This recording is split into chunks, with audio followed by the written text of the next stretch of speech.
जैसा कि आप सभी लोग जानते हैं कि सीवीटी के एग्जाम में जो आपका जीएटी का पेपर होता है वहां पर आपसे जीके और करंट अफेयर्स के क्वेश्चन भी पूछे जाते हैं। करंट अफेयर्स की अगर हम लोग यहाँ पर बात करें तो करंट अफेयर्स का कोई फिक्स सिलेबस तो नहीं है,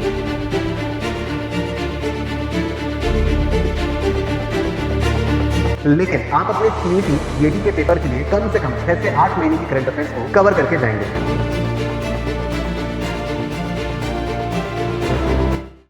Hello everyone, welcome to the test coach powered by S Chan. My name is अंकित गुप्ता और आप देख रहे हैं weekly current affairs session.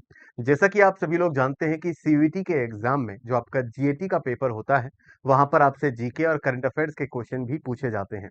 Current affairs की अगर हम लोग यहाँ पर बात करें तो करंट अफेयर्स का कोई फिक्स सिलेबस तो नहीं है, लेकिन आप अपने सीवीटी जीएटी के पेपर के लिए कम से कम 6 से 8 महीने की करंट अफेयर्स को कवर करके जाएंगे।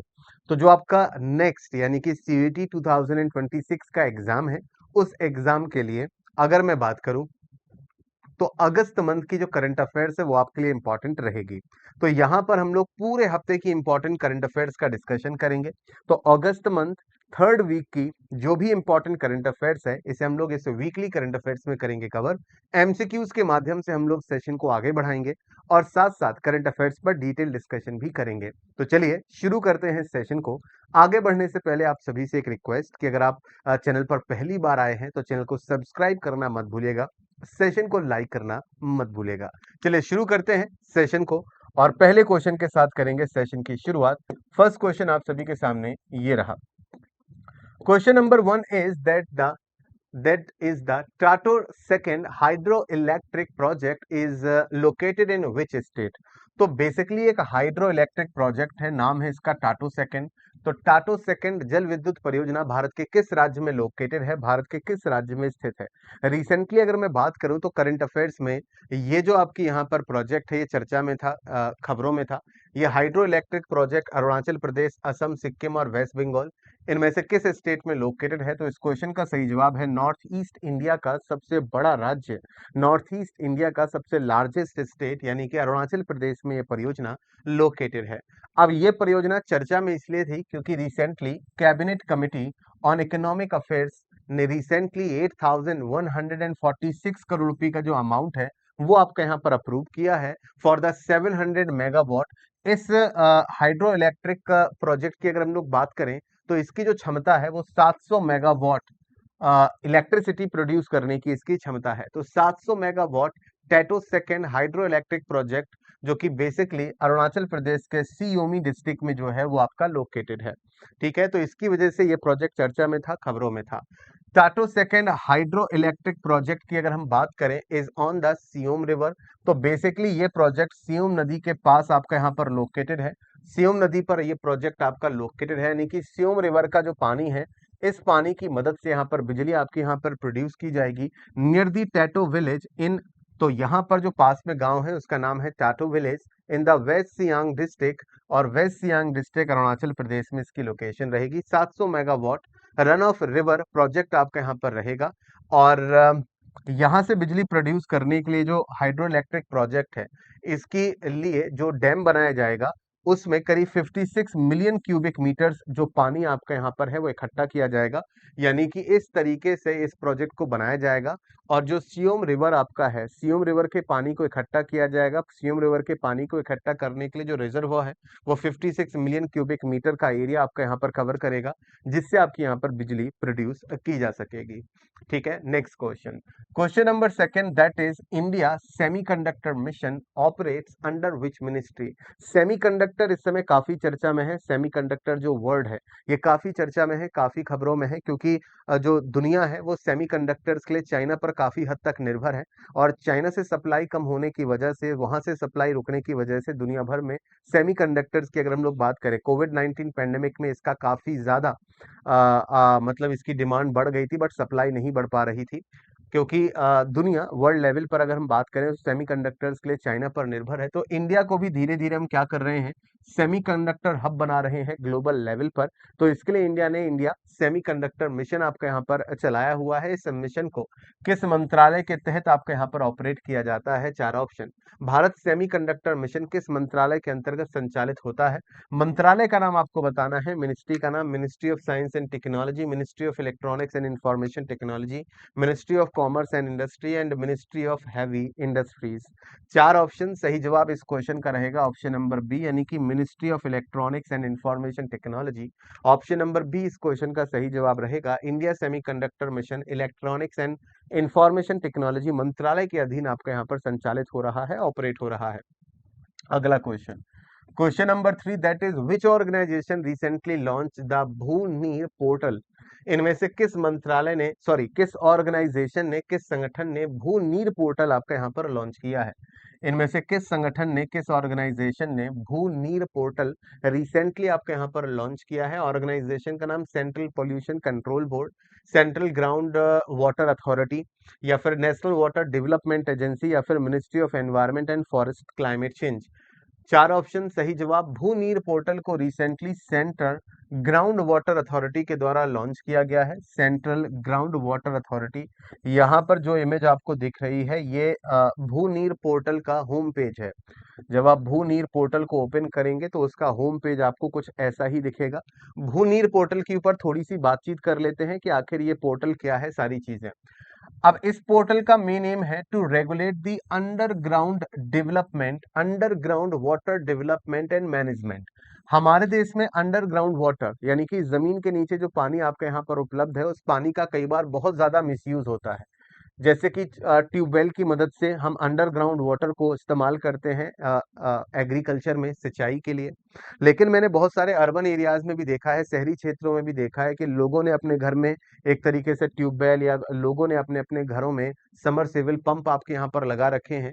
और वो समरसेबल पंप क्या करते हैं, अंडरग्राउंड वाटर को खींच कर बाहर निकालते हैं, और कई बार इस पानी का मिसयूज भी होता है। तो ये पानी आज नहीं तो कल खत्म भी हो सकता है। चेन्नई भारत का पहला ऐसा शहर आपका यहाँ पर बना है, चेन्नई इंडिया का पहला ऐसा शहर बना है जहां पर अंडरग्राउंड वाटर पूरी तरह से आपका खत्म हो चुका है। तो आज नहीं तो कल जो आपका अंडरग्राउंड वाटर है वो खत्म हो सकता है। तो हमें इसे सही तरीके से और एक मैनेज्ड वे में इसे यूज करना चाहिए। इसका बहुत ज्यादा इस्तेमाल या बहुत ज्यादा दोहन नहीं करना चाहिए, एक्सेस यूज नहीं करना चाहिए। तो ये जो आपका भू नीर पोर्टल है, ये पोर्टल बेसिकली क्या करेगा, डेवलपमेंट और मैनेजमेंट के लिए काम करेगा, ताकि अंडरग्राउंड वाटर को रेगुलेट किया जा सके। जैसा आपके घर में अगर हम बात करें, जो पाइपलाइन आती है, सरकारी पाइपलाइन जो आपके घर तक आती है ना, आपको वाटर बिल भी पे करना पड़ता है। आपके शहर की नगर पालिका, नगर निगम आपके घर तक पानी के नल की सुविधा आपको उपलब्ध कराती है। तो आपने देखा होगा कि हमारे पानी का बिल भी आता है, हम जितना पानी यूज करते हैं उसके हिसाब से बिल हमें पे करना पड़ता है। लेकिन अंडरग्राउंड वाटर को लेकर अभी ऐसा कोई सिस्टम नहीं है, आप जितना चाहे उतना अंडरग्राउंड वाटर यूज कर सकते हैं। तो अब अंडरग्राउंड वाटर को भी रेगुलेट आपका यहाँ पर किया जाएगा by providing a easy platform. इसके लिए एक इजी प्लेटफॉर्म प्रोवाइड कराया जाएगा for filing no objection certificate application for ground water abstraction and it has centralised database for ground water compliance. यानी कि ये जो आपका पोर्टल होगा, ठीक है, इसमें आप यहाँ पर एनओसी के लिए अप्लाई करोगे, साथ ही साथ ग्राउंड वाटर को लेकर जो सेंट्रल डेटाबेस है उसके कॉम्प्लाइंस को लेकर, उससे रिलेटेड पॉलिसीज को लेकर, सस्टेनेबल प्रैक्टिसेस की किस तरीके से अंडरग्राउंड वाटर को रिचार्ज किया जा सकता है, इसे बढ़ाया जा सकता है, उन सब को लेकर जो सारा डेटा होगा वो भी उपलब्ध रहेगा। इसका मतलब ये है कि जो इंडस्ट्रीज हैं, इंफ्रास्ट्रक्चर है, माइनिंग प्रोजेक्ट्स हैं, it helps enforce guidelines to curb over extraction and promote sustainable underground या ग्राउंड वाटर यूज। तो कुल मिलाकर जो इंडस्ट्रीज हैं, इंफ्रास्ट्रक्चर से रिलेटेड प्रोजेक्ट्स हैं, माइनिंग प्रोजेक्ट्स हैं, ठीक है, तो इन सभी के लिए यहाँ पर गाइडलाइंस बन जाएंगी, ताकि जरूरत से ज्यादा आप ग्राउंड वाटर को एक्सट्रैक्ट ना कर सकें, जरूरत से ज्यादा आप भूमिगत जल का इस्तेमाल ना कर सकें। तो इसको सस्टेनेबल तरीके से यूज करें ताकि ये रिसोर्स खत्म ना हो, है ना। सही तरीके से इसको मैनेज करने के लिए बेसिकली ये पोर्टल आपका बनाया गया है। अगला क्वेश्चन, क्वेश्चन नंबर 4, ध्यान से आंसर दीजिएगा। That which ministry has recently launched the state health regulatory excellence index, जिसको शॉर्ट में कहा जाएगा श्रेष्ठ। तो ये इंडेक्स का शॉर्ट फॉर्म है, रहेगा श्रेष्ठ। तो किस मंत्रालय ने स्वास्थ्य नियामक उत्कृष्टता सूचकांक, जिसका नाम रहेगा श्रेष्ठ, उसको आपके यहाँ पर लॉन्च किया है? तो ये पर्टिकुलर इंडेक्स रिसेंटली इनमें से किस मंत्रालय के द्वारा लॉन्च किया गया है? 4 ऑप्शन बताएगा सही जवाब।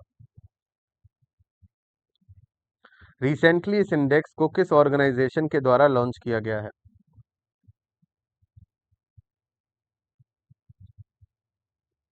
चलिए क्विकली आंसर।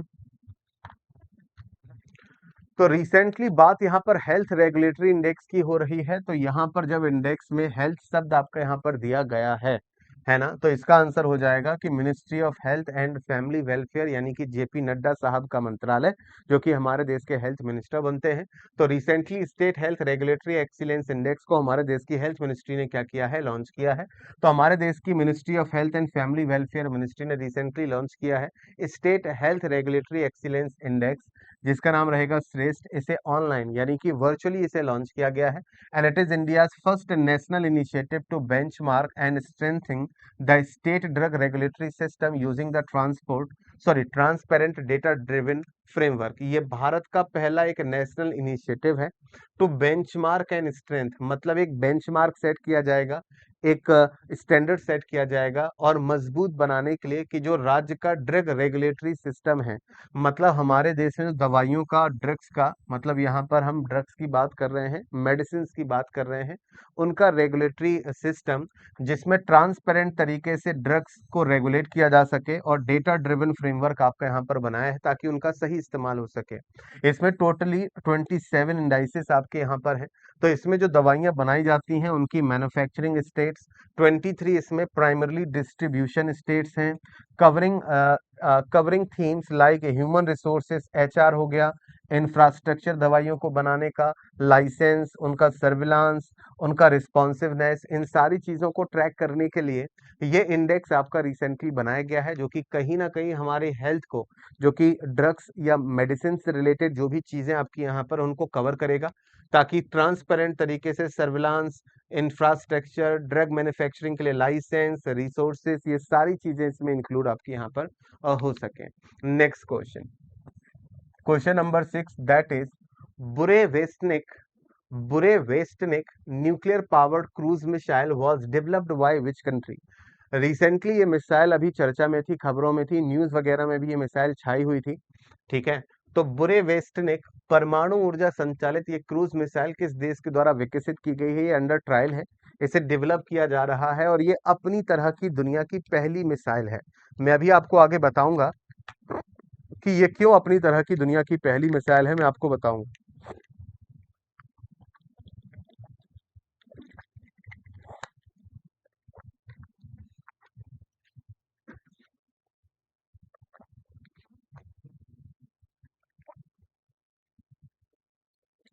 ये अपनी तरह की दुनिया की पहली मिसाइल है। तो करेक्ट आंसर रहेगा रशिया। आप नाम से भी समझ गए होंगे ये रशियन मिसाइल आपकी यहाँ पर बनती है। तो रशिया इज प्रिपेयरिंग, रशिया अपने आप को प्रिपेयर कर रहा है ताकि वो फ्रेश टेस्ट यहाँ पर कर सके of its 9M730 Burevestnik nuclear powered cruise missile from the Pankovo range, Novaya Zemlya in Arctic. तो ये बेसिकली एक लोकेशन है, नोवाया जेमलिया इन आर्कटिक में फ्रेश टेस्ट करने वाला है इस मिसाइल का कौन? रशिया। अब ये मिसाइल इतनी इंपॉर्टेंट क्यों है? बिकॉज इफ सक्सेसफुल, अगर इस मिसाइल का ट्रायल सफल रहा, then it will be the world first operational, ये दुनिया की पहली ऐसी मिसाइल आपकी यहाँ पर बन जाएगी जो काम करती है न्यूक्लियर पावर से। अभी तक दुनिया में ऐसी कोई भी मिसाइल आपकी यहाँ पर नहीं बनी है जिसे न्यूक्लियर पावर से चलाया जाता हो। जैसे कि न्यूक्लियर पावर रिएक्टर्स होते हैं जहां पर बिजली प्रोड्यूस की जाती है, एनर्जी प्रोड्यूस की जाती है न्यूक्लियर न्यूक्लियर एनर्जी की मदद से। तो न्यूक्लियर एनर्जी की मदद से न्यूक्लियर पावर प्लांट्स में बिजली तो प्रोड्यूस की जाती है, लेकिन क्या न्यूक्लियर पावर से क्रूज मिसाइल को रन किया जा सकता है? तो ये दुनिया की पहली ऐसी मिसाइल बन जाएगी जो न्यूक्लियर पावर से आपकी यहाँ पर चलेगी, ठीक है। मिसाइल होगी with unlimited range to strike any point globally. जिस तरीके से न्यूक्लियर पावर एनर्जी प्रोड्यूस करती है, बिजली प्रोड्यूस करती है, ऊर्जा प्रोड्यूस करती है, उसी तरह से ये न्यूक्लियर पावर मिसाइल अपने रन करने के लिए जो एनर्जी है वो खुद प्रोड्यूस कर सकती है। यानी कि इस मिसाइल का ईंधन, इस मिसाइल का जो फ्यूल है, ना तो वो सॉलिड मतलब ना सॉलिड ना लिक्विड फॉर्म में रहेगा, ये न्यूक्लियर पावर एक तरीके से मिसाइल होगी। तो इसको किसी भी तरीके के फ्यूल की जरूरत नहीं है, ये अनलिमिटेड रेंज रहेगी, क्योंकि ये मिसाइल न्यूक्लियर पावर से चलती ही रहेगी। जिस तरीके से न्यूक्लियर एनर्जी से बिजली प्रोड्यूस होती रहती है, उसी तरीके से ये अनलिमिटेड रेंज रहेगी। लिमिटेड रेंज उन मिसाइल्स की होती है जिसमें हमें फ्यूल डालना होता है, सॉलिड या लिक्विड। तो ऐसे में जब तक फ्यूल रहेगा मिसाइल में, मिसाइल तब तक ही आपकी मार कर सकती है, उतनी दूरी तक ही जा सकती है। ये अनलिमिटेड रेंज हो जाएगी, यानी कि इस मिसाइल की मारक क्षमता लिमिटेड ही नहीं है। जब तक ये मिसाइल न्यूक्लियर पावर से चल रही है, इसकी अनलिमिटेड रेंज है, यानी कि ये पूरी पृथ्वी के कई चक्कर लगा सकती है और दुनिया के किसी भी हिस्से को टारगेट आपकी यहाँ पर कर सकती है। ये इस मिसाइल का कुछ कुछ जो इमेज है, कुछ ऐसी मिसाइल आपकी यहाँ पर दिखती है। तो रशिया ने इसके बारे में बहुत पहले, आई थिंक 2018 या 19 में इसके बारे में घोषणा की थी रशिया ने, इस मिसाइल को बनाने के लिए। और रिसेंटली यूक्रेन वॉर के दौरान अभी रिसेंटली पुतिन साहब ने इसके ऊपर बातचीत करी थी कि हम ये मिसाइल का परीक्षण वगैरह कर रहे हैं। तो ये मिसाइल की टेस्टिंग आपकी यहाँ पर चल रही है, और अगर ये बनकर तैयार हो गई, इससे टेस्ट सफल रहा, तो ये दुनिया की पहली न्यूक्लियर पावर पर चलने वाली मिसाइल आपकी यहाँ पर बन जाएगी। Next question, question number 7, that is Palamu tiger reserve is located in which state. यानी कि पलामू टाइगर रिजर्व भारत के किस राज्य में, किस स्टेट में आपके यहाँ पर लोकेटेड है ये national park. Recently Palamu tiger reserve यहाँ पर चर्चा में था, खबरों में था। यहाँ पर पाए जाने वाले बाइसन की प्रजातियों के लिए, तो ये कर्नाटका में है, केरला, झारखंड और महाराष्ट्र में। तो पलामू टाइगर रिजर्व आपका झारखंड स्टेट में लोकेटेड है। Next question, question number 8, national parks के नेम और उनकी लोकेशन के ऊपर मैच दी फॉलोइंग क्वेश्चन आपके एग्जाम में बनते हैं। अगला question, what is the name of the AI power tool launched by the government to generate structured minutes of gram sabha meetings. तो ग्राम सभा जो मीटिंग होती है गांव में, अगर हम लोग बात करें गांव की जो सभाएं हैं उनकी बैठक होती हैं, तो उसको स्ट्रक्चर्ड वे में जनरेट स्ट्रक्चर्ड मिनट्स तैयार करने के लिए सरकार के द्वारा रिसेंटली एआई पावर टूल आपके यहाँ पर लॉन्च किया गया है, जिससे ग्राम सभाओं के स्केड्यूल को तैयार किया जा सकता है, समय के हिसाब से उसके पूरे के पूरी मीटिंग्स को स्केड्यूल कर सकते हैं। तो सरकार ने जो अभी recently AI power tool launch किया है, इसका नाम है सभासार, या इसका नाम है सरपंच संवाद, या इसका नाम है ई ग्राम मिशन, या फिर इसका नाम है विकसित पंचायत। चार ऑप्शन, सही जवाब इस क्वेश्चन का रहेगा ऑप्शन नंबर ए, यानी कि सभा संसार। सभा संसार। तो 14 अगस्त की तारीख की अगर हम लोग बात करें, यूनियन मिनिस्टर ऑफ पंचायती राज, उन्होंने, जो हमारी पंचायती राज मिनिस्ट्री है, यूनियन मिनिस्ट्री ऑफ पंचायती राज, उन्होंने सभासार एआई पावर टूल आपका यहाँ पर रिसेंटली लॉन्च किया है। इसमें आर्टिफिशियल इंटेलिजेंस का इस्तेमाल किया गया है। इसे नई दिल्ली में लॉन्च किया गया एंड फर्स्ट रोल्ड आउट, और इसका सबसे पहले इस्तेमाल त्रिपुरा में किया गया। आजकल हर चीज में आर्टिफिशियल इंटेलिजेंस यानी कि एआई का इस्तेमाल हो रहा है। तो नई दिल्ली में भी मतलब इसको लॉन्च किया गया और त्रिपुरा में इसको सबसे पहले रोल आउट किया गया। सभासार क्या करती है? सभासार जो ये आपका टूल है, create structured minutes of gram sabha meetings from video and audio recordings. मतलब कि जो ग्राम सभा हो रही होगी, गांव के लोगों की, पंचायतों की जो ग्राम सभा आपकी चल रही होगी, उस ग्राम सभा की मीटिंग के ऑडियो और वीडियो क्या करेगा? उसको रिकॉर्ड करेगा, यूनिफॉर्मिटी नेशन वाइड, ठीक है। और उसमें कब क्या हुआ, मीटिंग में कहां पर क्या चीजें थी, सब कुछ उस तरीके से उसकी रिकॉर्डिंग में उसको डालेगा, ठीक है। Panchayat officers can upload recordings using the E Gram Swaraj log in credentials. तो यहाँ पर अपनी इस सभा की रिकॉर्डिंग को ई Gram Swaraj log in credentials के माध्यम से क्या कर सकते हैं? अपलोड भी कर सकते हैं। तो ग्राम सभा की जो मीटिंग होती है, उस मीटिंग में मान लेते हैं 2 घंटे की वो मीटिंग चली, तो उस 2 घंटे की मीटिंग में कब क्या हुआ, कब कहाँ पर क्या चीजों पर बातचीत हुई, उन सबको एक तरीके से वो टाइटल कर सकता है, ठीक है, स्ट्रक्चर में डाल सकता है। अगला question, question number 9, that is JP सेनानी पेंशन स्कीम। जेपी का मतलब यहाँ पर जयप्रकाश नारायण से है, जो कि बिहार के कद्दावर नेता आपके यहाँ पर रहे हैं, जननायक उनको कहा जाता है, जयप्रकाश नारायण जी को।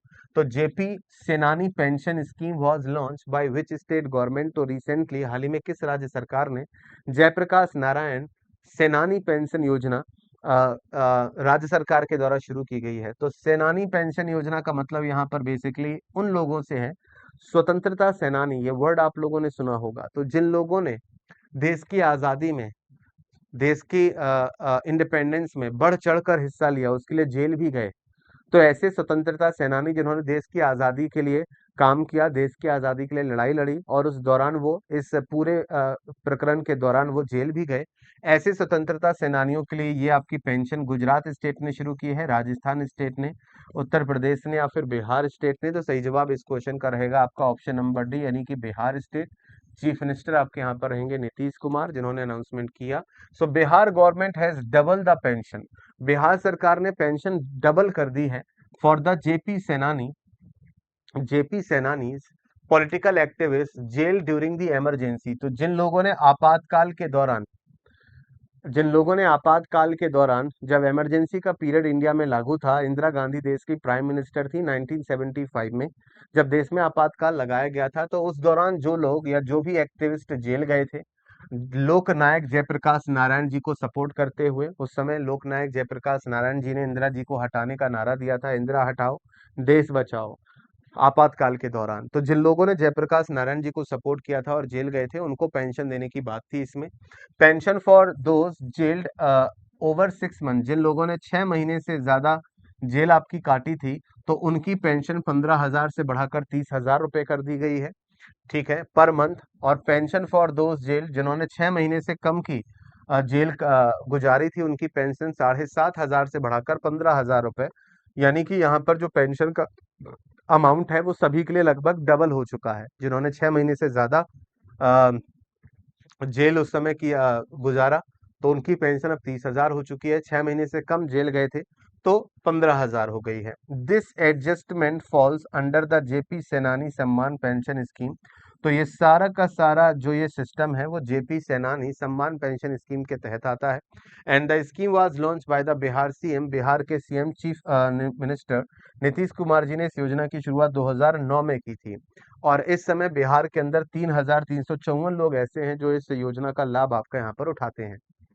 तो उनके लिए अब ये पेंशन का जो अमाउंट है वो आपका जस्ट डबल आपका यहाँ पर कर दिया गया है। Next question, question number 10, that is प्रधानमंत्री स्वनिधि योजना was launch by which ministry. इनमें से किस मंत्रालय के द्वारा प्रधानमंत्री स्वनिधि योजना की शुरुआत आपकी यहाँ पर की गई थी? प्रधानमंत्री स्वनिधि योजना किस मंत्रालय के द्वारा शुरू की गई योजना है? Ministry of finance, ministry of housing and urban affairs, ministry of commerce and industry, and ministry of rural development. चार ऑप्शन, क्विकली आंसर। प्रधानमंत्री स्वनिधि योजना आपकी शुरू की गई थी उस वक्त जब देश में कोविड-19 मतलब लॉकडाउन जब देश में खत्म हुआ था। तो लॉकडाउन खत्म होने के बाद इस योजना को शुरू किया गया था, ताकि लॉकडाउन के दौरान जिन लोगों को नुकसान हुआ, जिन लोगों की बचत पूरी तरह से डूब गई और कामकाज ना होने की वजह से उनको अपना बिजनेस शुरू करने में दिक्कत आ रही थी, तो उन लोगों को इस योजना के माध्यम से लोन मिल सकता था, जिसका इस्तेमाल वो अपना बिजनेस वापस से, या वो स्ट्रीट वेंडर्स जो सड़कों के किनारे रेड़ियां लगाते हैं, सब्जी बेचते हैं, फल बेचते हैं, आइसक्रीम बेचते हैं, वो लोग वापस से अपना बिजनेस, अपनी दुकान वापस से सड़क किनारे लगा सकें, उसके लिए बेसिकली योजना शुरू की गई थी।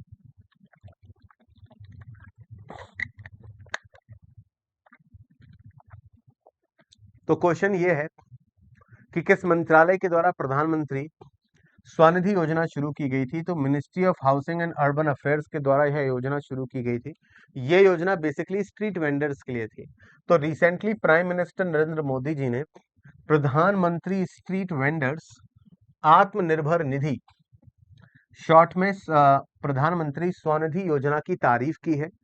प्रधानमंत्री स्वनिधि योजना की सफलता की तारीफ की है प्राइम मिनिस्टर नरेंद्र मोदी ने, फॉर एम्पावरिंग स्ट्रीट वेंडर्स, जिसकी वजह से सड़कों के किनारे दुकानें लगाने वाले जो स्ट्रीट वेंडर्स हैं, जो सड़कों पर सामान बेचते हैं, उनको इस योजना ने एम्पावर किया, सशक्त बनाया, ताकि लॉकडाउन के बाद, कोविड-19 पेंडेमिक और लॉकडाउन के बाद जब वापस से दुकानें या वापस से सारी चीजें नॉर्मल होना शुरू हुई, तो लोगों के पास अपनी स्ट्रीट वेंडरिंग करने के लिए, अपनी दुकान वापस लगाने के लिए, फल की दुकान, सब्जी की दुकान, आइसक्रीम की दुकान वापस से लगाने के लिए कुछ फाइनेंशियल हेल्प की जरूरत थी, तो इस योजना के तहत उनको लोन मिल जाता है।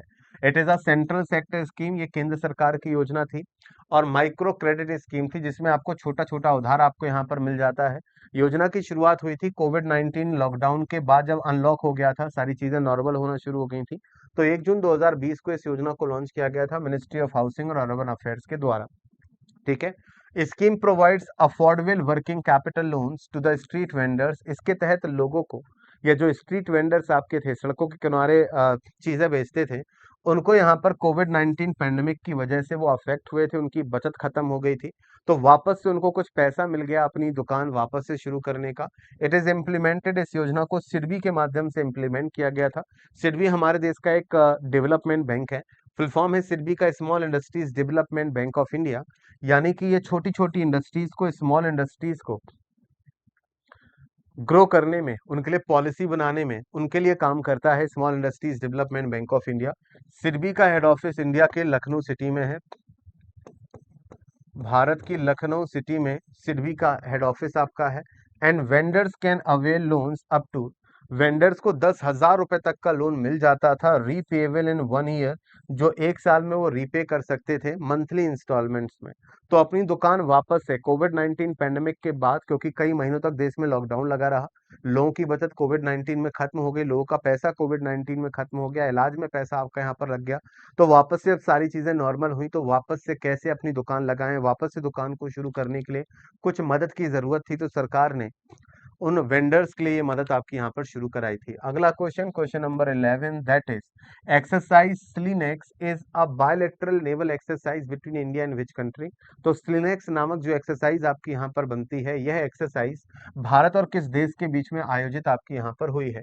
बहुत सारी ऐसी एक्सरसाइजेज हैं जिसका नाम आप यहाँ पर एक्सरसाइज के नेम से ही पता चल जाता है कि किन किन कंट्रीज के बीच में हुई है। तो स्लिनेक्स एक्सरसाइज में एसएल का मतलब है श्रीलंका, एसएल का मतलब है आपका श्रीलंका, ठीक है। आई का मतलब है श्रीलंका और आई एन का मतलब है इंडिया, श्रीलंका इंडिया, और ई एक्स का मतलब है एक्सरसाइज। तो स्लिनेक्स का फुल फॉर्म हो गया श्रीलंका इंडिया एक्सरसाइज। तो आसानी से हम बता सकते हैं कि ये भारत और श्रीलंका के बीच में एक्सरसाइज आयोजित हुई है, राइट। ठीक है, तो हम एक्सरसाइज के नाम से ही आइडेंटिफाई आसानी से यहाँ पर कर सकते हैं। डिटेल में तो इंडियन नेवल शिप जिसका नाम है आईएनएस राणा और आईएनएस ज्योति, इसने रिसेंटली पार्टिसिपेट किया है, जो 12th एडिशन 12वां एडिशन हुआ है श्रीलंका इंडियन नेवल एक्सरसाइज जो आपकी यहाँ पर हुई है, उसमें इसने पार्टिसिपेट किया है। इन दोनों जहाजों ने पार्टिसिपेट किया है। सिलेक्स भारत और श्रीलंका के बीच की एक द्विपक्षीय नौसेना एक्सरसाइज है, यानी कि ये दोनों देशों की नेवी के बीच में होने वाली एक्सरसाइज है। जैसे इंडिया और श्रीलंका ने स्टार्ट किया था 2005 में, तो अभी जाकर ये 12वीं जो एक्सरसाइज है वो कंडक्ट हुई है।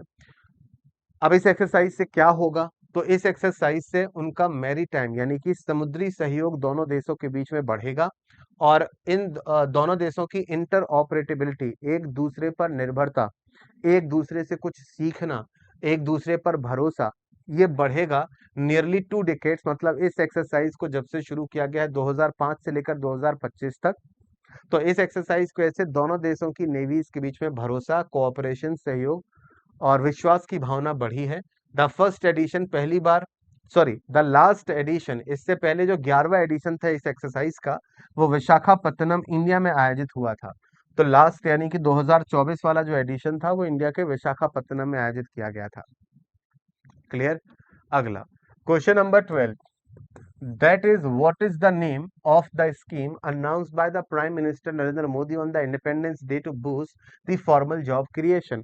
औपचारिक रोजगार को बढ़ावा देने के लिए स्वतंत्रता दिवस पर प्रधानमंत्री नरेंद्र मोदी जी के द्वारा घोषित योजना का नाम क्या है। तो रिसेंटली स्वतंत्रता दिवस पर प्राइम मिनिस्टर नरेंद्र मोदी जी ने फॉर्मल जॉब्स क्रिएशन को बढ़ावा देने के लिए क्या किया, योजना की घोषणा की है। तो योजना का नाम जो बेसिकली आपका बनता है वो है प्रधानमंत्री विकसित भारत रोजगार योजना। योजना का नाम क्या है, प्रधानमंत्री विकसित भारत रोजगार योजना। इस योजना के तहत प्राइम मिनिस्टर नरेंद्र मोदी जी ने रिसेंटली इस बात की घोषणा की है, that is the prime minister या प्रधानमंत्री विकसित भारत रोजगार योजना टू बूस्ट, इससे जो फॉर्मल जॉब्स हैं वो हमारे देश में बढ़ेंगी।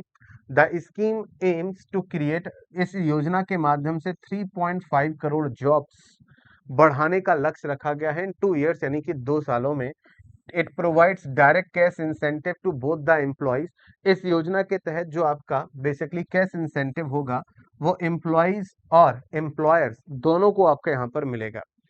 पार्ट ए में, इस योजना के पार्ट ए में सपोर्ट्स फर्स्ट टाइम एम्प्लॉयज, यानी कि जो युवा पहली बार नौकरी हासिल करेंगे और अपने आप को रजिस्टर करेंगे पीएफ के लिए एम्प्लॉय प्रोविडेंट फंड ऑफिस में। तो जैसी आपकी जॉब लगती है, आपकी नौकरी लगती है, और अगर आपकी नौकरी के पैकेज में पीएफ वगैरह इंक्लूड है। तो पीएफ के लिए जब आप अप्लाई मतलब जब आप रजिस्टर हो जाते हैं, ठीक है, तो आपको ईपीएफओ में रजिस्टर होना होता है प्रोविडेंट फंड के लिए। तो जब भी कोई पहली बार ईपीएफओ में रजिस्टर होगा, फर्स्ट टाइम एम्प्लॉय होगा विद 1 मंथ ईपीएफ वेज, तो जहां पर 15,000 रुपए 1 month EPF wage up to 15,000 रुपए तक का अमाउंट उसे दिया जाएगा इन टू इंस्टॉलमेंट्स। ये पैसा उनको दो इंस्टॉलमेंट्स में मिलेगा, एक मिलेगा 6 महीने के बाद और दूसरा मिलेगा 12 महीने के बाद, अगर वो 12 महीने तक अपनी जॉब पूरी करते हैं। और इसके साथ ही साथ एक फाइनेंशियल लिटरेसी प्रोग्राम भी मिलेगा। तो 12 महीने की जॉब अगर वो पूरी कर लेते हैं तो 15,000 रुपए दो अलग अलग किस्तों में, एक 6 महीने पर और दूसरे 12 महीने पर उनको दी जाएगी। पार्ट बी में इस योजना की gift the incentive to the employers, उन कंपनियों को भी इंसेंटिव दिया जाएगा जिन कंपनियों ने अपने पास एम्प्लॉयज रखे हैं। मतलब 3,000 रुपए पर employ per month for 2 years, यानी कि 2 सालों तक। मान लेते हैं किसी कंपनी ने, मान लेते हैं 10 नए एम्प्लॉयज को हायर किया, तो 10 नए एम्प्लॉयज को हायर किया तो 10 एम्प्लॉयज हो गए, पर एम्प्लॉय 3,000 रुपी। तो कंपनी को 30,000 रुपए पर मंथ मिलेंगे इंसेंटिव के तौर पर। 30,000 रुपए पर मंथ मिलेंगे इंसेंटिव के तौर पर अगले 2 महीनों तक for the manufacturing sector and support continues for the third and fourth year. Manufacturing sector के लिए ये सपोर्ट तीसरे और चौथे साल भी रहेगा। तो इस तरीके से अगर कोई एम्प्लॉय जॉब ज्वाइन करता है तो इससे एम्प्लॉय और एम्प्लॉयर दोनों को फायदा होगा इस योजना के तहत। अगला question, that is 14. What is the validity and the usage limit of the FASTag annual pass which allows the non-commercial vehicles to travel without frequent recharges, and how much is the one-time fee for availing this facility? तो FASTag annual पास की वैधता, validity क्या है और इसकी उपयोग सीमा क्या है, जो कि गैर व्यवसायिक वाहनों को बार बार रिचार्ज करने की आवश्यकता के बिना यात्रा करने की अनुमति देता है। और इसके लिए वो एक बार में जो शुल्क पे करेंगे वो अमाउंट कितना है। आप लोगों ने सुना होगा पहले क्या होता था कि पहले अगर आप कहीं पर ट्रेवल करते थे तो हाईवे वगैरह पर आपने देखा होगा जहाँ पर टोल प्लाजा होता था, तो वहां पर आपको हर टोल प्लाजा पर टोल पे करना पड़ता था, जो कि फास्टैग के जरिए होता था, राइट। लेकिन अब जो भी नॉन कमर्शियल व्हीकल्स है, मतलब पर्सनल व्हीकल,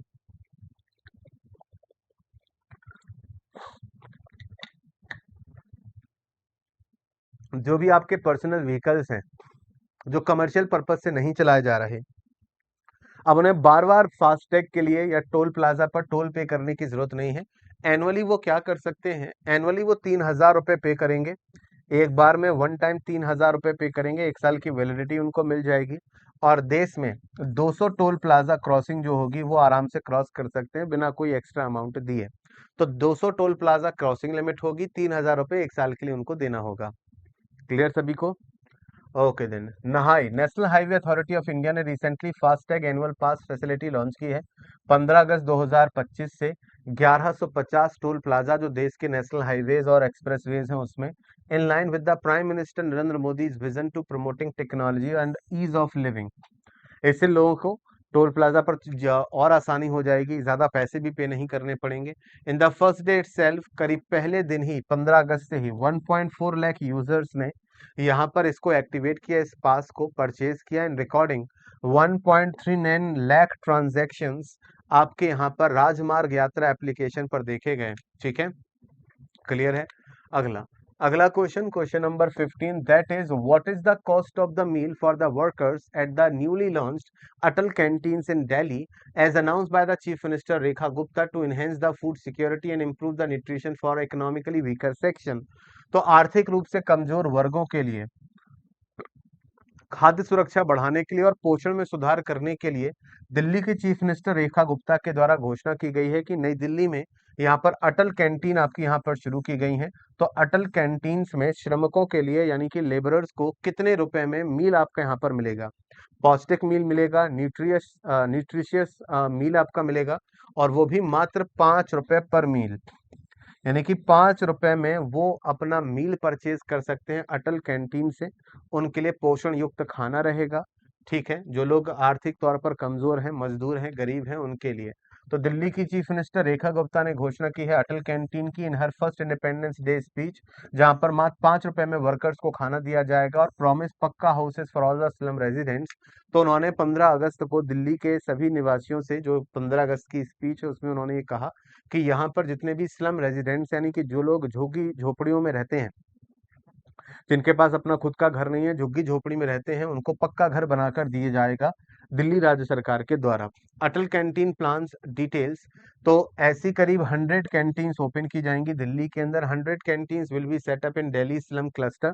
तो दिल्ली के वो इलाके जहां पर झुग्गी झोपड़ियां ज्यादा हैं, वहां पर करीब 100, मतलब पूरी दिल्ली में ऐसी करीब 100 अटल कैंटीनें ओपन की जाएंगी। सरकार ने इसके लिए करीब 100 करोड़ रुपए आपके यहाँ पर एलोकेट किए हैं, around 700 big and small slum areas में। ठीक है, अगला question, question number 16, that is, which insurance company has recently partnered with the PhonePe to provide an affordable digital health insurance solution targeting India's missing middle, combining a digital first insurer with a popular digital payment platform to increase accessibility for the first time insurance buyer? तो कौन सी insurance company है जिसने recently phone पे के साथ tie up किया है, ताकि भारत में वो लोग जिन्होंने अभी तक इंश्योरेंस परचेज नहीं किया है, मिसिंग मिडिल मतलब मिडिल क्लास, वो लोग जिन्होंने अभी तक इंश्योरेंस परचेज नहीं किया है, वो बहुत ही affordable digital health insurance solution उनको मिल जाएगा, जो डिजिटल फर्स्ट इंश्योरर और लोकप्रिय डिजिटल प्लेटफॉर्म को जोड़कर पहली बार इंश्योरेंस लेने वालों को हेल्प करेगा। तो बेसिकली इसके लिए फोन पे ने किस कंपनी के साथ टाई अप किया है? HDFC अर्गो नाम की इंश्योरेंस कंपनी के साथ इसके लिए आपका टाई अप हुआ है। अगला question, which Olympic gold medallist has been named as the IOC यानी कि International Olympic Committee mental health ambassador? तो किस ओलंपिक गोल्ड विजेता को, जो भारत से हैं, इन्होंने इंटरनेशनल ओलंपिक कमेटी की अगर हम लोग बात करें, मेंटल हेल्थ एम्बेसडर इनको अपॉइंट किया गया है? तो ये आपके यहाँ पर बनते हैं Abhinav Bindra, option number D. Abhinav Bindra ji को आप यहाँ पर देख सकते हैं। अभिनव बिंद्रा भारत के एक जाने माने शूटर हैं। अभिनव बिंद्रा 2008 में जो बीजिंग ओलंपिक हुआ था, बीजिंग ओलंपिक में इन्होंने गोल्ड मेडल आपके यहाँ पर जीता था 10 मीटर एयर राइफल इवेंट में। अभिनव बिंद्रा की ऑटोबायोग्राफी भी है, आत्मकथा भी इन्होंने लिखी थी, जिसका नाम था a shot at history. A shot at history, ये इनकी ऑटोबायोग्राफी का नाम है। अ शॉट एट हिस्ट्री, ये इनकी ऑटोबायोग्राफी का नाम है। अभिनव बिंद्रा आप लोगों ने हो सकता है नाम सुना हो। ठीक है, अगला क्वेश्चन, अगला question, the mascot, the mascot of the first ever Khelo India water sports festival revealed in Srinagar symbolizes the region's vibrant biodiversity. So which bird has been chosen as the mascot? तो श्रीनगर जम्मू कश्मीर में launch किए गए पहले खेलो India water sports festival का शुभंकर या mascot को किस क्षेत्र की जैव विविधता का ये प्रतीक है? इस पक्षी का नाम बेसिकली क्या है? ये पक्षी आपका मैस्कॉट बनाया गया है, शुभंकर बनाया गया है, और इसे शुभंकर बनाया गया है किसका? खेलो इंडिया वाटर स्पोर्ट्स फेस्टिवल, जो कि जम्मू कश्मीर के श्रीनगर में आयोजित हो रहे हैं। तो इस पक्षी का नाम बेसिकली रहेगा हिमालयन किंगफिशर। तो ये है हिमालयन किंगफिशर बर्ड, जिसको खेलो इंडिया वाटर स्पोर्ट्स फेस्टिवल का मैस्कॉट आपका यहाँ पर बनाया गया है। तो पहली बार खेलो इंडिया वाटर स्पोर्ट्स फेस्टिवल, इसका लोगो भी लॉन्च किया गया है, मैस्कॉट को भी लॉन्च किया गया है श्रीनगर में। हिमालयन किंगफिशर जो बर्ड है उसे एज अ मैस्कॉट यहाँ पर रखा गया है। लोगो हाईलाइट करता है कश्मीर के सुंदरता को, तो यहाँ पर आप लोगो देख सकते हैं। लोगो में ये वाला जो हिस्सा है, ये कश्मीर की सुंदरता, ब्यूटी को डिपिक्ट करता है। सिकारा नाम की जो नावें चलाई जाती हैं डल लेक श्रीनगर में, वो भी लोगो में दिखाई गई हैं विद स्नो कैप्ड माउंटेन्स। तो पीछे की तरफ बर्फ से ढके पहाड़ नजर आ रहे हैं और पाइन ट्रीज भी आपके बैकग्राउंड में नजर आ रहे हैं। तो डल लेक में ये इवेंट शुरू होगा 21 अगस्त से, ये इवेंट शुरू होगा 23 अगस्त तक ये इवेंट चलेगा। खेलो इंडिया वाटर स्पोर्ट्स फेस्टिवल, 400 से ज्यादा एथलीट्स 36 स्टेट्स और यूटीज से यहाँ पर क्या करेंगे? पार्टिसिपेट करेंगे। और तरह तरह के जो आपके यहाँ पर कंपटीशन है जो पानी पर होता है, उसको यहाँ पर आयोजित किया जाएगा। Next, which team emerged as the champion of the Armed Forces Inter Services Squash Championship 25-26, defeating the Indian Air Force 2-1 in the final? तो किस या कौन सी टीम फाइनल में भारतीय वायुसेना को 2-1 से हराकर सशस्त्र बल इंटर सर्विसेज स्क्वैश चैंपियनशिप 25-26 को जीत लिया है? तो ये टीम कोई और नहीं है बल्कि इंडियन नेवी की टीम ने इस इवेंट को या इस प्रतियोगिता को जीत लिया है। Next question, what was the market share by the transaction volume of PhonePe in July 2025 significantly ahead of the competitors like Google Pay and Paytm। जुलाई 2025 में जो फोन पे कंपनी है, जिससे आप बहुत सारे लोग यूपीआई वगैरह भी करते हैं, तो फोन पे कंपनी की बात करें तो फोन पे ने लेन देन की मात्रा के हिसाब से, ट्रांजैक्शन वॉल्यूम के हिसाब से फोन पे की हिस्सेदारी कितनी है गूगल पे और पेटीएम के मुकाबले अगर हम कंपेयर करें, तो यहाँ पर भारत में जितने भी आपके यहाँ पर यूपीआई पेमेंट्स आपके यहाँ पर हुए हैं, जितने भी ट्रांजैक्शंस आपके यहाँ पर हुए हैं डिजिटल ऐप से, उसमें 45.88% जो ट्रांजैक्शन हुए हैं वो अकेले फोन पे से आपके यहाँ पर हुए हैं।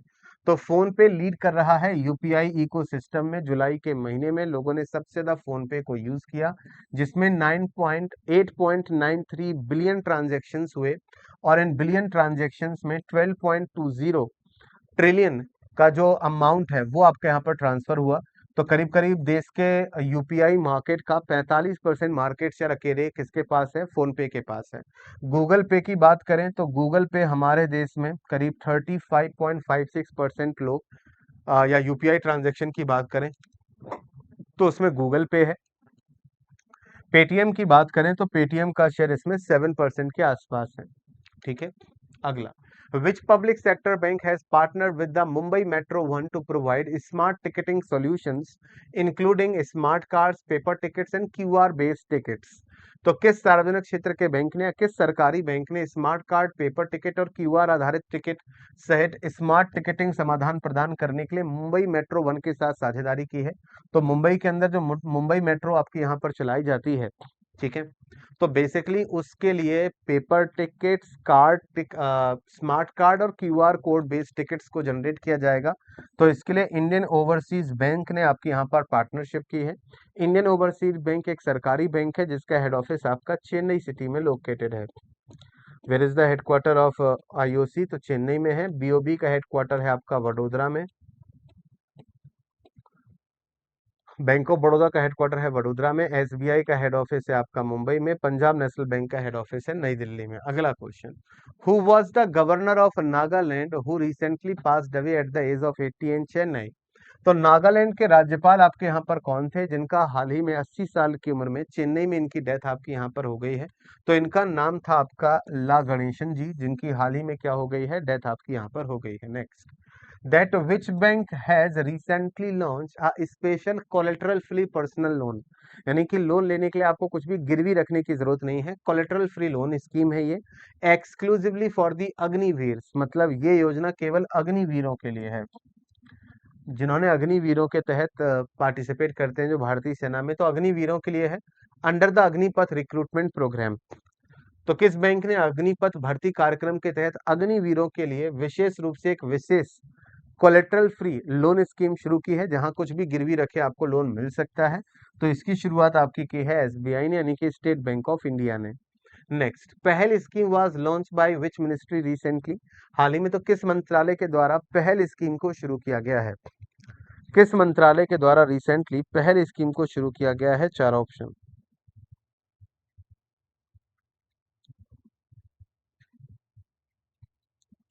किस मंत्रालय के द्वारा रिसेंटली पहल स्कीम को शुरू किया गया है।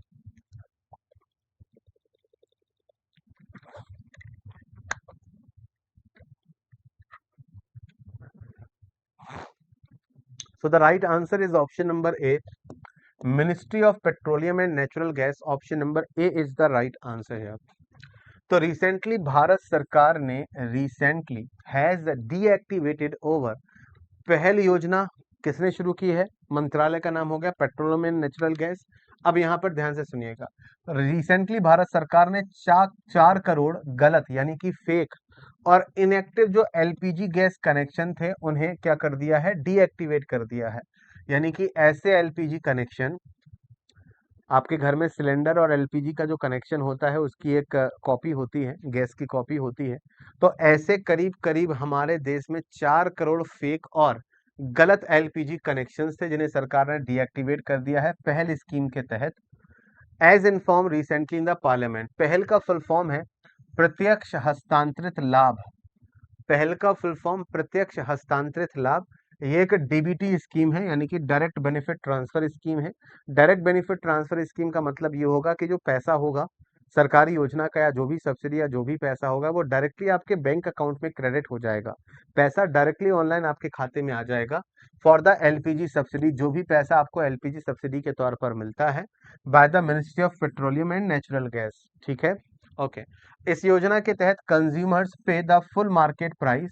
तो जब आप गैस सिलेंडर बुक कराते हो, गैस सिलेंडर खरीदते हो, तो आपको एलपीजी का पूरा प्राइस पे करना है। बट पैसा जो सब्सिडी का होगा वो डायरेक्टली आपके रजिस्टर्ड बैंक अकाउंट में आ जाएगा। तो आप सिलेंडर खरीदोगे तो मार्केट प्राइस पे, लेकिन उस सिलेंडर पर जो भी सब्सिडी होगी वो पैसा डायरेक्टली आपके बैंक अकाउंट में क्रेडिट हो जाएगा। It is the world's largest cash transfer programme. ये दुनिया का सबसे बड़ा कैश ट्रांसफर प्रोग्राम है, जिसके तहत लोगों के खाते में पैसा पहुंचाया जाता है। Covering over 17 crore LPG users. तो हमारे देश में करीब 17 करोड़ एलपीजी यूजर्स हैं जो एलपीजी गैस यूज करते हैं। इससे योजना की ट्रांसपेरेंसी बढ़ेगी, मिडिल मैन रिमूव हो जाएगा, क्योंकि जो सब्सिडी का पैसा है डायरेक्ट आपके खाते में आ रहा है, बीच में कोई है नहीं। ठीक है, तो जो जो फेक या इनएक्टिव एलपीजी कनेक्शन थे उनको हटा दिया गया है पहली योजना के तहत। Next question, leap one is the first commercial satellite mission of which Indian space tech startup. Leap one किस भारतीय अंतरिक्ष तकनीक स्टार्टअप का पहला कमर्शियल सैटेलाइट मिशन आपका यहाँ पर बनता है। आपको बताना है कि ये स्टार्टअप कंपनी आपकी कौन सी है। आपको बताना है कि ये स्टार्टअप कंपनी कौन सी है। Dhruva Space, Agnikul, Skyroot Aerospace और आपका दिगंतरा। सही जवाब इस क्वेश्चन का है ऑप्शन नंबर कि ये जो आपका मिशन है ये ध्रुव स्पेस नाम की स्टार्टअप का मिशन बनता है। Next, which institute has released a report title is unlocking a 200 billion opportunity electric vehicles in India. तो हाल ही में किस ऑर्गेनाइजेशन ने अनलॉकिंग अ 200 बिलियन डॉलर अपॉर्चुनिटी, इस टाइटल से, इस शीर्षक से, electric vehicles in India title से एक रिपोर्ट रिसेंटली जारी की है। तो ये रिपोर्ट रिसेंटली जारी की गई है नीति आयोग के द्वारा, national institution for transforming India. Next question, that which ministry has recently launch the heart on wheels initiative. Heart का मतलब बाजार से होता है, तो किस मंत्रालय ने recently heart on the wheels, चलता फिरता बाजार, ये जो इनिशिएटिव है, ये जो पहल है वो आपकी शुरू की है। Ministry of science and technology, ministry of commerce and industry, ministry of tourism और मिनिस्ट्री ऑफ टेक्सटाइल।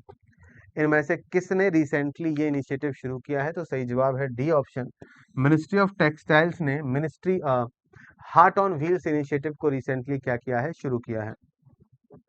अगला question, which state government has recently launched Mukhyamantri Nijut Moina 2.0 scheme to boost girl higher education.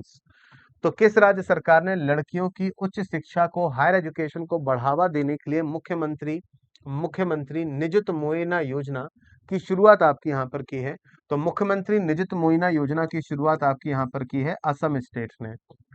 किसने की है? असम स्टेट ने। तो असम के सीएम डॉक्टर हेमंत बिश्व शर्मा ने recently मुख्यमंत्री निजुत मोइना 2.0 स्कीम गुवाहाटी से शुरू की है।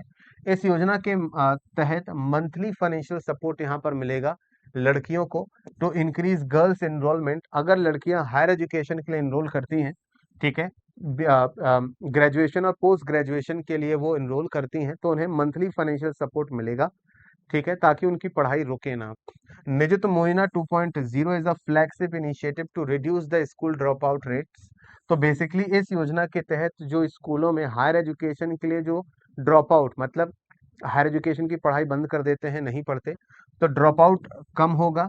और एम्पावर गर्ल्स स्टूडेंट, और इससे जो लड़कियां हैं उनको सशक्त बनाया जाएगा। Girls from all the families regardless of the economic status, किसी भी परिवार से संबंधित हो, उनका इकोनॉमिक स्टेटस कैसा भी हो, सभी को हेल्प मिलेगी, फाइनेंशियल हेल्प मिलेगी इस योजना के तहत। Next question, Yashoda AI literacy programme is an initiative of which organisation. Yashoda AI यानी कि आर्टिफिशियल इंटेलिजेंस साक्षरता कार्यक्रम, लिटरेसी प्रोग्राम रिसेंटली किस ऑर्गेनाइजेशन के द्वारा शुरू किया गया ये प्रोग्राम है? ऑर्गेनाइजेशन का नाम आपका बनेगा ऑप्शन नंबर डी, यानी कि National Commission for Women, NCW. तो recently National Commission for Women ने Yashoda artificial intelligence literacy programme को शुरू किया है। अब ये लिटरेसी प्रोग्राम है क्या? So National Commission for Women ने recently artificial intelligence literacy programme, जिसका नाम इन्होंने रखा है यशोदा एआई, इसको शुरू किया है। ठीक है। द प्रोग्राम, इस प्रोग्राम का एम है to equip women across India with AI literacy for better digital inclusion, यानी कि महिलाएं जो हिंदुस्तान में महिलाएं हैं तो उनको आर्टिफिशियल इंटेलिजेंस के बारे में नॉलेज मिले, लिटरेसी मिले, जागरूकता उनकी बढ़े। It focuses on empowering women in the areas, जैसे कि महिलाएं साइबर सिक्योरिटी के बारे में जाने कि साइबर सिक्योरिटी क्या चीज है, डिजिटल प्राइवेसी क्या चीज है, सेफ ऑनलाइन, कैसे आप ऑनलाइन मोबाइल या ऑनलाइन कोई भी काम करते हैं तो कैसे सुरक्षित रहा जाए। अभी तक की अगर हम लोग बात करें तो करीब 2500 महिलाओं को from the rural and semi urban areas से ट्रेनिंग आपकी यहाँ पर इस प्रोग्राम के तहत दी जा चुकी है। बेनिफिशरीज इसमें जो सेल्फ हेल्प ग्रुप के मेंबर्स हैं उनको हेल्प मिली है इस प्रोग्राम से, इलेक्टेड रिप्रेजेंटेटिव, सरपंचों को, एमएलएस को, आशा वर्कर्स को, स्टूडेंट्स को, faculty, micro entrepreneurs, police, government official, सबको इस लिटरेसी प्रोग्राम के तहत आर्टिफिशियल इंटेलिजेंस और दूसरी डिजिटल चीजों के बारे में इंफॉर्मेशन दी गई है। Next, mount Kilimanjaro that was recently seen in news is located in which country? Mount Kilimanjaro जो कि अफ्रीकन कॉन्टिनेंट का सबसे ऊंचा माउंटेन है, अफ्रीका महाद्वीप का सबसे ऊंचा माउंटेन है और दुनिया का स्टैंड अलोन सबसे ऊंचा माउंटेन है। इकलौता माउंटेन, अकेला पहाड़ जो खड़ा है, तो दुनिया का सबसे ऊंचा अकेला पहाड़ यही है। वैसे दुनिया का सबसे ऊंची माउंटेन पीक तो माउंट एवरेस्ट है, लेकिन mount Everest stand alone mountain नहीं है। माउंट एवरेस्ट एक माउंटेन रेंज है, पर्वत श्रृंखला है। हम यहाँ पर बात कर रहे हैं स्टैंड अलोन माउंटेन की, सिंगल माउंटेन। तो दुनिया का सबसे बड़ा सिंगल माउंटेन जो है वो माउंट किलिमंजारो है, जो कि तंजानिया अफ्रीका में लोकेटेड है।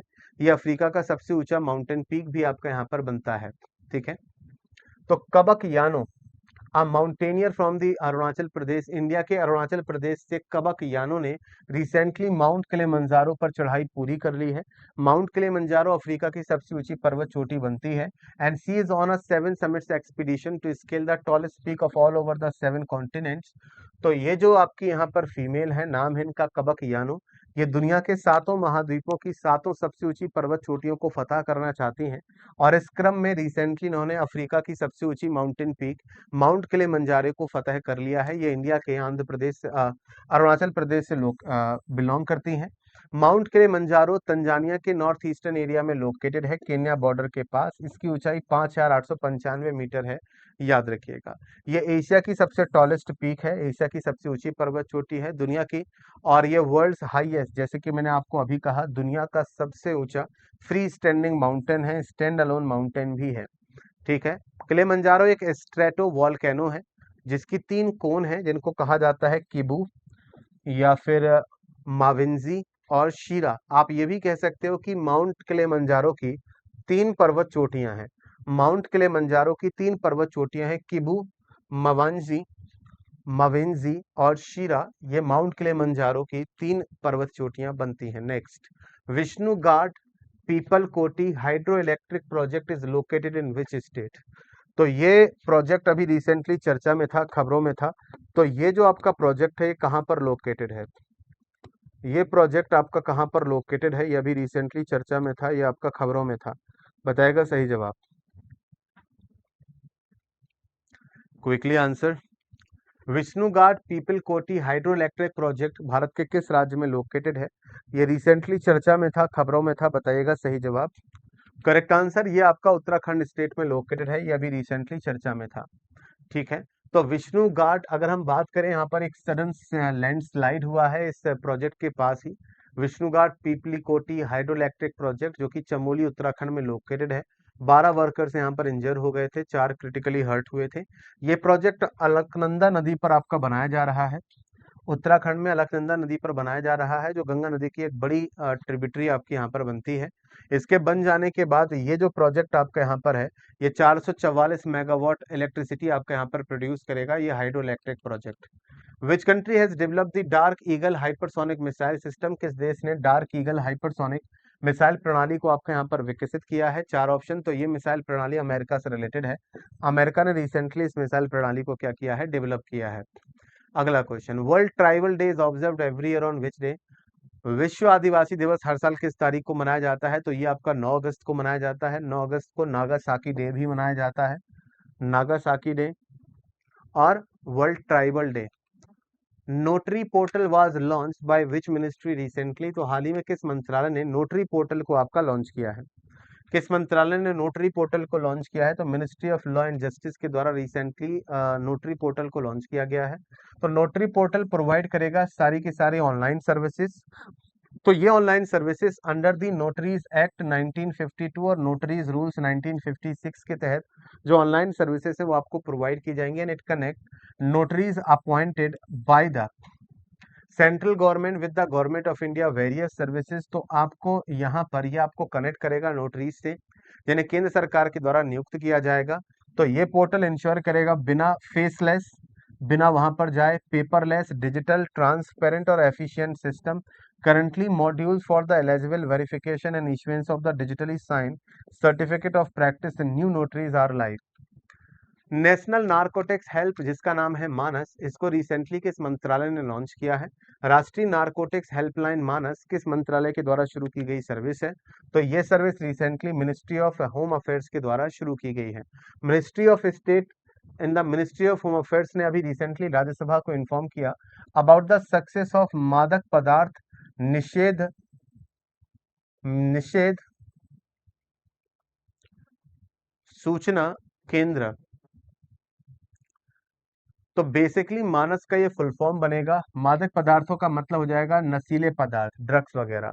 तो बेसिकली ये हेल्पलाइन है 1933 जो कि हेल्प करती है। इट वाज लॉन्च, इसे 2024 में लॉन्च किया गया था, जुलाई के महीने में, मिनिस्ट्री ऑफ होम अफेयर्स के द्वारा। इस इनिशिएटिव का एम था कि to fight against the drug meanings and enable enormous reporting for drug trafficking, illicit cultivation और रिलेटेड क्राइम्स। तो ड्रग ट्रैफिकिंग, नशीली दवाएं, ड्रग्स ट्रैफिकिंग, गलत मतलब अवैध चीजों की कल्टीवेशन जो होता है ना, लोग अफीम वगैरह की खेती करते हैं वगैरह, तो इन सब चीजों को रोकने के लिए बेसिकली इसको शुरू किया गया था recently. Which state government has launch the Garun Drishti social media monitoring and cyber intelligence project. तो रिसेंटली किस राज्य सरकार ने गरुण दृष्टि सोशल मीडिया निगरानी और साइबर इंटेलिजेंस परियोजना की शुरुआत आपके यहाँ पर की है? स्टेट गवर्नमेंट का नाम आपके यहाँ पर बनेगा महाराष्ट्र स्टेट, जिसके माध्यम से सोशल मीडिया पर नजर वगैरह, सर्विलांस वगैरह। महाराष्ट्र के सीएम हैं देवेंद्र फडणवीस, उन्होंने Garuda Drishti social media monitoring और cyber intelligence project Nagpur Maharashtra से लॉन्च किया है। इस प्रोजेक्ट का मेन एम है कि ऑनलाइन हेट को रोकना। कई बार क्या होता है, सोशल मीडिया पर लोगों को बुली किया जाता है, नफरत फैलाई जाती है ऑनलाइन, है ना, किसी धर्म के खिलाफ, देश के खिलाफ, है ना, मिस इन्फॉर्मेशन, गलत जानकारी फैलाई जाती है ना, साइबर क्राइम होता है, ऑनलाइन धोखाधड़ी, उन सबको रोकने के लिए है। 10 crore recovered from the cyber crime cases was distributed to the victims during the event. 10 crore वो अमाउंट जो साइबर क्राइम वगैरह से लोगों से ऑनलाइन ठगी करके लूटे गए थे, ये पैसे वापस उनके विक्टिम्स को वापस किए गए।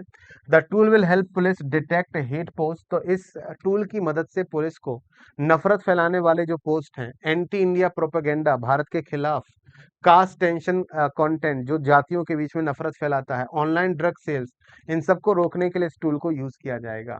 Next, which state government has launched the India first drone based artificial rain trial.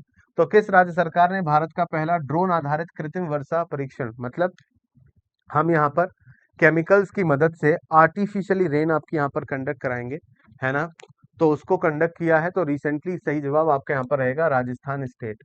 ठीक है, तो राजस्थान स्टेट ने रिसेंटली इसको किया है। What is the name of the operation recently launch by the border security force along the Rajasthan government ahead of the independence day. तो स्वतंत्रता दिवस के पहले राजस्थान सीमा पर सीमा सुरक्षा बल के द्वारा शुरू किए गए ऑपरेशन का नाम क्या है? तो इस ऑपरेशन का नाम है ऑपरेशन अलर्ट।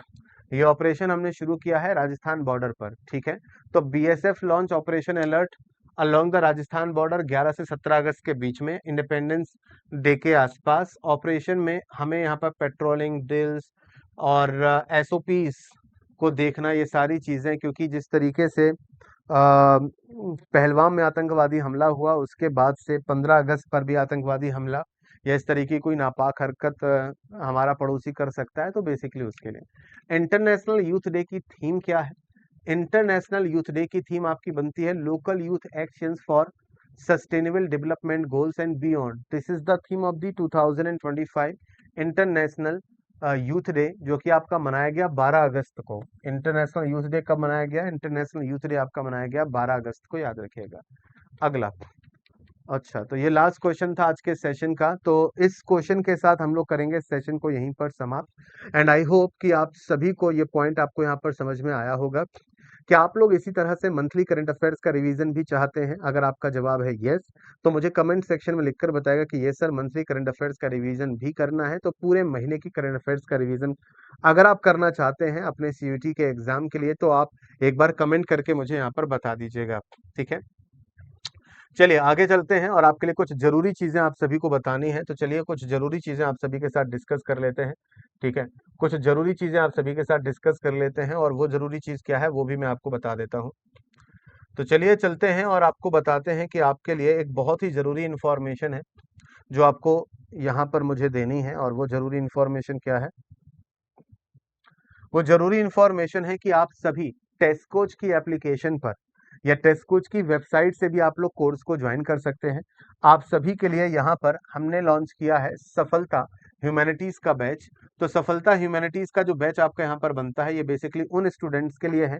तो ह्यूमैनिटीज के स्टूडेंट्स जो बोर्ड के साथ साथ सीयूईटी की तैयारी करना चाहते हैं, तो board exam, twelfth board foundation, CVT की प्रेपरेशन साथ ही आपकी एक ही बैच में हो जाएगी, प्लस मॉक्स वगैरह ये सब कुछ आपको इसी बैच से मिल जाते हैं। तो आप इस बैच को एनरोल कर सकते हैं, इस बैच को बाय कर सकते हैं। इस बैच में ट्वेल्थ बोर्ड फाउंडेशन के सारे subjects, CVT, domain subject, general test, language के सब्जेक्ट सब कुछ शामिल है।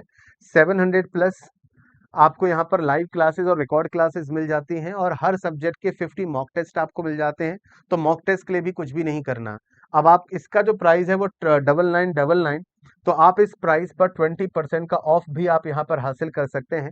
सो फाइनल प्राइस इस पर्टिकुलर बैच का जो आपको बनता है वो है 7999।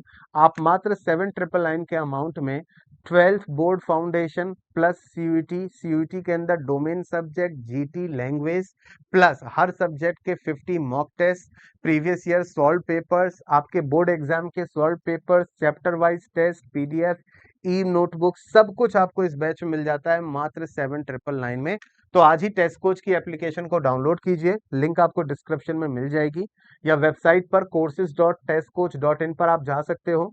वहां से जाकर भी आप बैच को एनरोल कर सकते हो अगर आप लैपटॉप पर देखना चाहते हो, है ना। तो आप इसको ऐप से या वेबसाइट्स कहीं से भी आप क्या कर सकते हैं, एनरोल कर सकते हैं।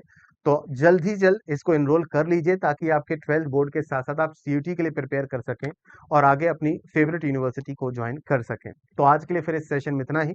And thank you so much everyone for joining this session live. आप सभी का जोड़ने के लिए बहुत बहुत शुक्रिया। कमेंट कर दीजिएगा आज का सेशन कैसा लगा। अच्छा लगा हो तो सेशन को लाइक जरूर कीजिएगा। सारे इंपॉर्टेंट क्वेश्चन इस हफ्ते के मैंने इसमें कवर किए हैं। मंथली करंट अफेयर्स अगर आप चाहते हैं तो मुझे कमेंट कर दीजिएगा, जल्दी वो सेशन भी आपके साथ डिस्कस होगा। तो आज के लिए सेशन में इतना ही। Thank you so much.